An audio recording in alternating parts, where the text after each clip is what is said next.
Hi, Jay Fallon. Thanks again for listening to The Slippery Slope.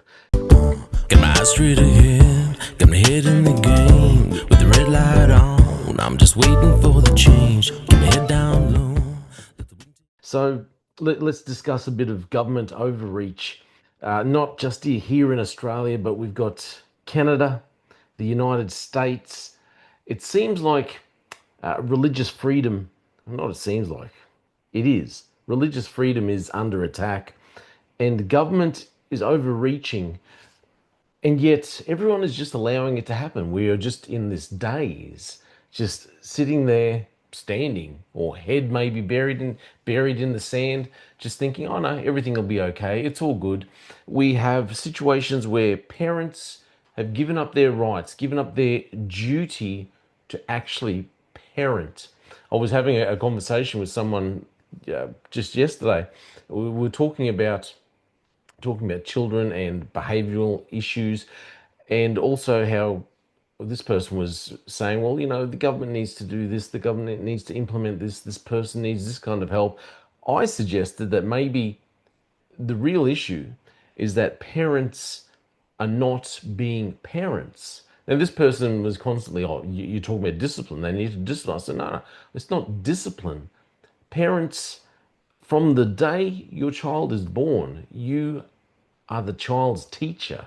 You are teaching that child to be an adult, how to behave, how they should behave, the right way, the way that people should conduct themselves. You are showing them this is what I believe. This is the way I conduct myself. This is the things that I believe in.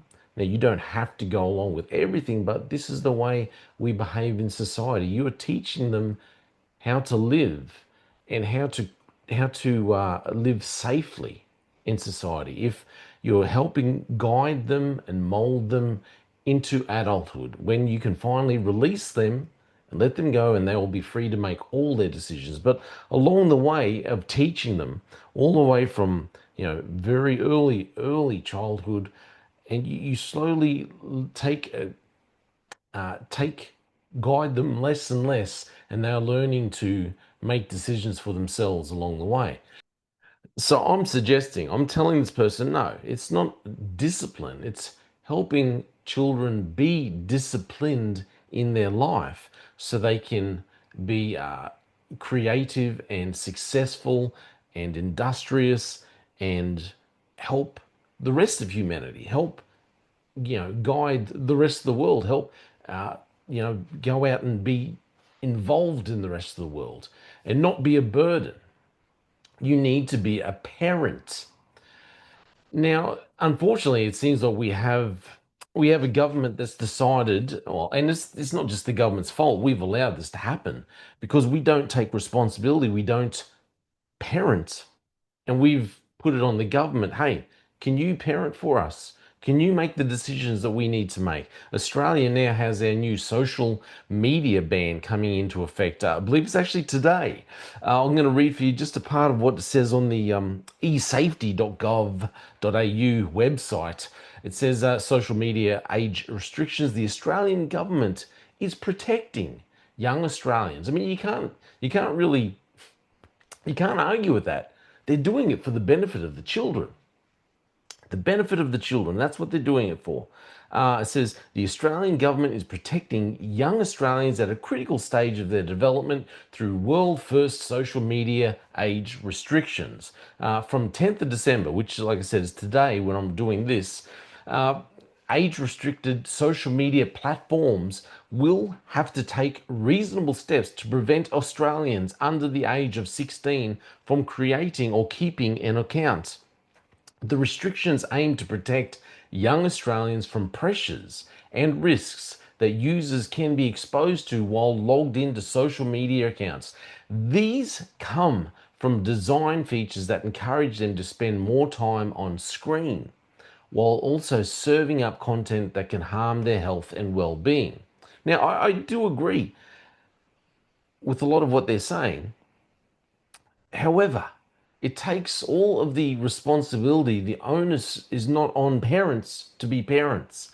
This is the thing. Parents don't, parents, what my opinion, what I've noticed the last couple of decades, I suppose, is that parents seem to be wanting to just be friends with their kids instead of actually wanting to discipline, wanting to guide, wanting to teach the children. They don't want to say no. They don't want to be the viewed as the bad person in the child's life, saying, well, no, you can't do this. And simply explaining this is why you can't take this road, this route, this is why you can't go along this road, because this is the effects, this is what will happen.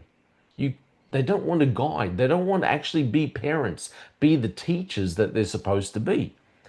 They want the government. They've given all responsibility over to the government. The government can do their job. That stupid saying I remember hearing Hillary Clinton say years ago, it takes a village. It doesn't take a village. That is one of the biggest lies that society has told us, that government has told us. It takes a village. It doesn't. It takes two people, mum and dad, dad and mum. That's what it takes.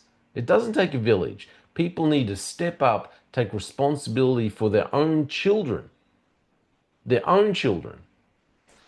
and not place the onus, the burden on the government. But the problem is the government wants it. The government wants to take that control. The government has stepped in and placed itself as God, placed itself as the parents. The government says we can do it all. We can make new laws, make new restrictions, and we will do everything to help. And it's for the benefit of the child. But it's not. It's a lie. It's placing further restrictions on all of society. It's taking away more of our freedoms, but under the guise of protecting the children. So you can't argue. So it goes on to say that as of 21st of November 2025, it is eSafety's view that Facebook, Instagram, Snapchat, Threads, TikTok, Twitch, X, YouTube, Kick, and Reddit are age-restricted platforms. This list will continue to be updated prior to 10th of December. Find the latest details, blah, blah, blah. More generally, age restrictions will apply to social media platforms that meet three specific conditions unless they're excluded based on criteria in legislation. We're always quick to pass new legislation in this country. It's ridiculous. The conditions for age restrictions are the sole purpose or a significant purpose of the service is to enable online social interaction between two or more end users. The service allows end users to link to or interact with some or all of the other end users. The service allows end users to post material on the service. So they're the conditions for age restrictions. Online gaming and standalone messaging apps are among a number of types of services that have been excluded under the Legislative Act. Listen, all I'm saying is parents need to parent, but we've given up our rights. We no longer want to be the parents. I've told this story before, and I'd gotten into several discussions. People who obviously didn't agree with my stance when my children were younger. My children are well and truly adults now. But I remember having a conversation with a female, and I said she had young children, and I said, when my kids were young, were still early teenagers, whatever, I had the rule in my house that my kids were not going to have a boyfriend or girlfriend, that kind of thing, any kind of, romantic boyfriend and girlfriends as teenagers. They could not have any kind of romantic boyfriend, girlfriend until they're 18, until they're adults, until they were finished high school, because they both expressed what I'd had conversations with both my children. My wife and I had conversations with our children, asking what they wanted to do with their life. Where did they want to go? What did they want to achieve? They said, okay, this is what we wanted to do. This is our, where we wanted to go with their careers. I said, well, okay, that's fine. Let's put you on that path. Let's make sure that you're doing the right subjects in school. Let's set you on that path so you can reach your goals, okay? But you're not going to have a boyfriend or a girlfriend, that kind of thing, that kind of romantic involvement until you're 18, until you're finished high school. I remember this, a female, I think it was a female police officer actually, saying, well, how did, and there was actually several of them, It's funny because it's always the ladies always say, "How did you do that? How did you enforce that? Like, how were you able to do that?" And I'm like, "Well, they're my kids. I just told them this is what's happening. It wasn't a question. It wasn't a debate. Oh, are you okay with that? Are you comfortable with that? You do want to do?" It was like, no, no, this is happening. This is what's going to happen. This is, I'm the head of my home. My wife is my partner. We've made this rule. That is how it's going to be. Once you're an adult, once you go out and you're earning your own money, you're living your life, you do what you want.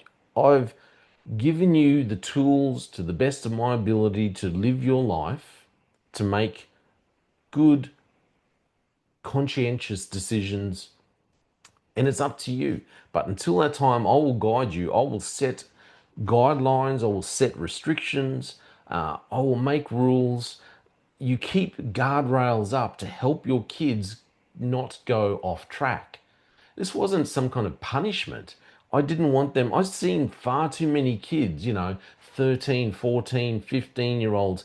They're having boyfriends or girlfriends or whatever, and they just get distracted. They get all, their emotions cannot handle these kinds of relationships. And then parents are out there dealing with young teenage heartbreak drama. What a load of crap. How many kids have I'd heard of so many kids who'd, you know, ended their own self because of teenage heartbreak. And then parents are sitting, oh, what could I do? The government should have. No, you needed to be a parent. Restrictions are not a bad thing. You place restrictions for the benefit of the child, to protect the child. It's not because you're being a bad person, it's because you love the child and you want to help secure their future and help them be better adults, be adults that can contribute to the rest of society. But we seem to have lost that ability, or we don't want that ability to take responsibility to be parents anymore. So this is where we are in Australia at the moment. We've allowed our government to take control, to take over, and we've allowed them to be the parents. But in doing so, a government are infringing on the rest of society. But this is the way the world's going. Okay, need to get into another story here. This came from the United States. The headline says, "Judge orders Maine mum not to take her daughter to church or read her the Bible." This actual court case happening in the United States as we speak. Next, after attending Calvary Chapel for 3 years, so the daughter, Ava, decided to be baptized. She shared this news with her father. However, her father, named Braden, he's become enraged by the news. So what's happened is the Liberty Council contends that the father, this Braden, found an ACLU judge and flew in a Marxist former sociology professor from California to testify that Calvary Chapel or any Bible-believing churches are cults that are psychologically detrimental. Mate. So according to Liberty Council, Bickford and Ava's father, they've never been married. She became pregnant with their daughter. Bickford maintained primary custody of Ava while Braden had visitation rights. The state's High Court heard oral arguments in the case of Bickford v. Braden, a battle between judicial authority and parental rights. Liberty Council, a faith-based non-profit legal group, is representing Emily Bickford. She is challenging a December 2024 custody order that prohibits her from bringing her daughter, Ava, to Calvary Chapel in Portland, Maine, after she reportedly cannot attend. She reportedly cannot attend any Christmas, Easter, or any other Christian event or celebration at any church, including any wedding, funeral, or even hospital visits with anyone associated with Calvary Chapel. Ava is not allowed to have contact with any religious organization, nor is she allowed to read the Bible or religious literature. This is in a country, a nation that was literally formed on Judeo-Christian principles. Correct me if I'm not if I'm wrong. Any people from America who are listening to this, watching this, the United States of America was formed on those principles, and now they're trying to pass this, saying, "Well, this young girl." I mean, the ramifications here are extraordinary if this actually gets upheld, but that she cannot have any contact with religious organizations or even read literature. The judge ruled that Bickford could not take her daughter to any church unless the father approved of it. Liberty Counsel claims that the order is so broad that if enforced, it can make it so that the young girl cannot associate with any of her church friends or any member of Calvary Chapel, Portland. If she meets new friends and they decide to attend the church, she allegedly would have to cut ties with them. Ava wants to attend church and be with her Sunday school friends, but this custody order has completely cut her off from Calvary and her friends and from growing her Christian faith. This has been devastatingly heart-wrenching for both Emily and Ava. This has been going on since December of 2024, wrote Matt Staver, the founder and chairman of the Liberty Counsel. Staver argued before the court's justices that the evidence presented before the lower court fell short of meeting the standard of harm necessary to make such a decision. News Centre Maine reports. Bickford is pushing back against the court's order, contending that the ruling violates her parental rights. Like I was talking about Australia, Australian government overstepping and trying to step in as parents, trying to step in and present itself as God, as parents, as being able to make rules to enforce every aspect of our life. This is what is is coming in the US. The courts here overstepping, in my opinion, overstepping their boundaries, and coming in and making decisions that are for parents. So we'll leave this story. I just want to go into another story with in Canada. So Canada has had this bill which has passed. I believe it's called C9. I'll just read to you a little bit what it is. So Bill C9 is known as the Combating Hate Act, which, from what we've seen lately, government again tries to bring in these laws because they want to be able to control and tell us, yeah, we're combating hate speech. But what happens is they end up making these rules, and there's always these other ramifications. There's always other issues in their need to try and protect, for the benefit, for the protection, for the safety of everyone.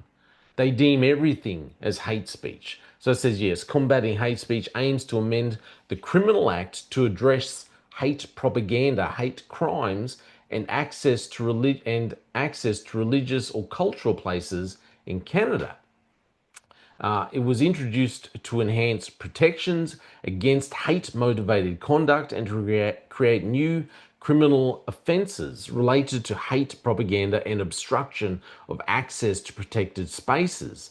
The bill seeks to address the rising incidence of hate crimes and to ensure that individuals can access places of worship and community centres without fear of intimidation or obstruction. It all sounds good. The key provisions. New offences. The bill introduces several new categories of offences. This is always a problem because we're always introducing new legislation, new offences. Public display of hate symbols criminalises the display of symbols associated with hate ideologies, such as Nazi symbols with intent to promote hatred. This is the issue. They've decided, yep, okay, that's a symbol of hate, but then they go on to then start associating, well, what else is a symbol of hate? What else is what we deem hate speech? It doesn't just stop with something like a Nazi symbol. Intimidation and obstruction offenses. It makes it an offence to obstruct or interfere with accesses to places of worship, cultural centres, and cemeteries. The bill has been reviewed for consistency with the Canadian Charter of Rights and Freedom, and engages rights such as freedom of expression and freedom of religion. And the government has provided a charter statement to outline these considerations. Okay, let's check out this video from Press for Truth, and he gets into what's actually happening over in Canada and how they're now attacking the Bible through this Bill C-9. Wake up, folks. Bill C-9 is becoming much worse than we thought. Under Prime Minister Mark Carney's Liberals, the Bible isn't just a threat. It's now being weaponized against you. Bill C-9, the so-called Combating Hate Act, has been stalled after a shady backroom deal with the Bloc Québécois blew up without PMO approval. But don't breathe easy just yet, folks. This isn't dead. It's a powder keg, primed to explode in 2026, and they want to gut your religious freedoms in the process. They plan to terminate the criminal code's religious exemption. You want to quote scripture in good faith? You want to share a sincerely held belief in the good book, condemning the sins of Sodom and Gomorrah, speaking the truth on homosexuality, on adultery, and abortion, and the rainbow LGBTQ LMNOP agenda that's being jammed down your child's throat? If they get their way, they want to be able to call you a criminal for the willful promotion of hatred. If you share Romans chapter 1, verse 26 and 27, condemning men and women abandoning natural relations. Don't be deceived. We've already got very similar things here in Australia. When it comes to praying for people who might be a part of the rainbow community. If you're speaking to them in church, I won't get too much into it here, right? But we've already got similar things here now. For the unnatural, or Leviticus chapter 18 verse 22, or chapter 20 verse 13. A man lying with a man as he would a woman is an abomination. Timeless truths calling out sin. That's hate, according to them. And I'm going to explain to you why it's not hateful. But first, listen to liberals like Mark Miller admit to it here, straight up.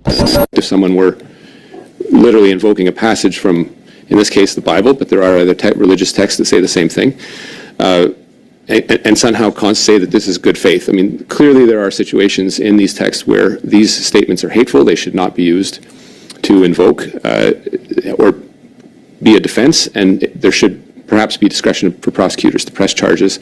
I just want to understand what your notion of good faith is in this context, where there are clearly passages in religious texts that are clearly hateful. There's nothing hateful here, folks. And the fact is, it's law-abiding Christians and Muslims and Jews who are the target, not the real haters, the radicals who are torching churches. Nope. It's the vetted faithful, the ones quoting scripture to save souls. And that's what the New Testament is all about. So let me explain why none of this should be considered hateful. Listen, the reason why I want to do this is just show these examples, 3 different nations, Canada, United States, Australia, all passing legislation, all introducing laws, all trying to encroach on parental rights, all overstepping the boundaries and really placing themselves in as God, as parents, taking away basic human rights, whether it's freedom of speech, freedom of thought, freedom to be able to parent and guide your child, freedom to be able to, guide your child and tell them, hey, this is the restrictions. No, we will do it for you. We'll take over control. You don't have to be a parent. Just, we'll give you money to to look after your child, but we'll actually make all the decisions for you. This is coming.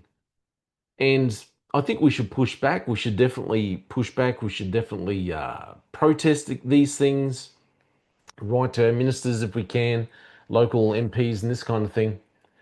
But more importantly, we need to stop burying. In Australia, I think we bury our head in the sand. Everyone is so focused on everyday, well, so focused on making money, on all the trials and tribulations that are before us right then. We bury our head in the sand on what the government is doing and way too trusting in what the government's doing. We need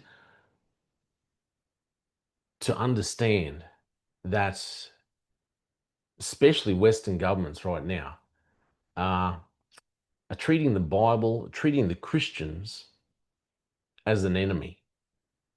I don't believe this is going to get any better. I believe that we should protest, we should speak out against it, but we need to understand that this is where all of society is going, and it's taking us towards what the Bible is described in Daniel and the book of Revelation, towards a one world government, towards a one world ruler, where the world is going to be ruled with an iron fist. And I believe it's going to be using, obviously, AI and these kinds of technology to rule, where you can't buy or sell.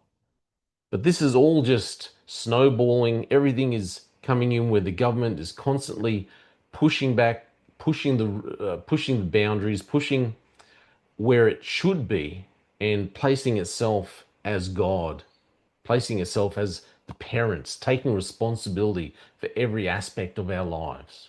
Don't bury your head in the sand. Don't just sit there and think, oh, that's all good. We trust the government. I would encourage you, put your faith, put your trust in God. There's a reason why the Bible's described these things over 2,000 years ago. This is not just coincidence. This isn't just coincidence. You need to read your Bible. You need to understand where we're going. This isn't coincidence. And we need to, well, we really just need to trust in God. And if you're a parent, I would encourage you, don't just allow the government to take over your parental responsibilities. Step up, guide your children, guide them in the ways of the Lord, guide them in biblical truth, and set them on the right path. This is all my opinion. Let me know what you think. I'm Jay Fallon. Thanks for listening to The Slippery Slope. They just fuel a desire that will take me higher. I'm on fire because nothing's gonna bring me down.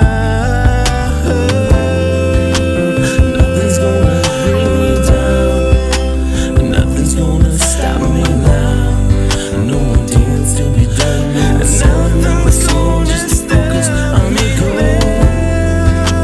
Nothing's gonna stop me now. Nothing's gonna hold me down. Got my eye on the prize, gonna set on the clouds and tears. Don't say nothing's gonna bring me down. Nothing's gonna stop me now. No more deals to be done. No one's selling out my soul just to focus on the goal. Nothing's gonna stop me now. Nothing's gonna hold me down. Got my eye on the prize, gonna set on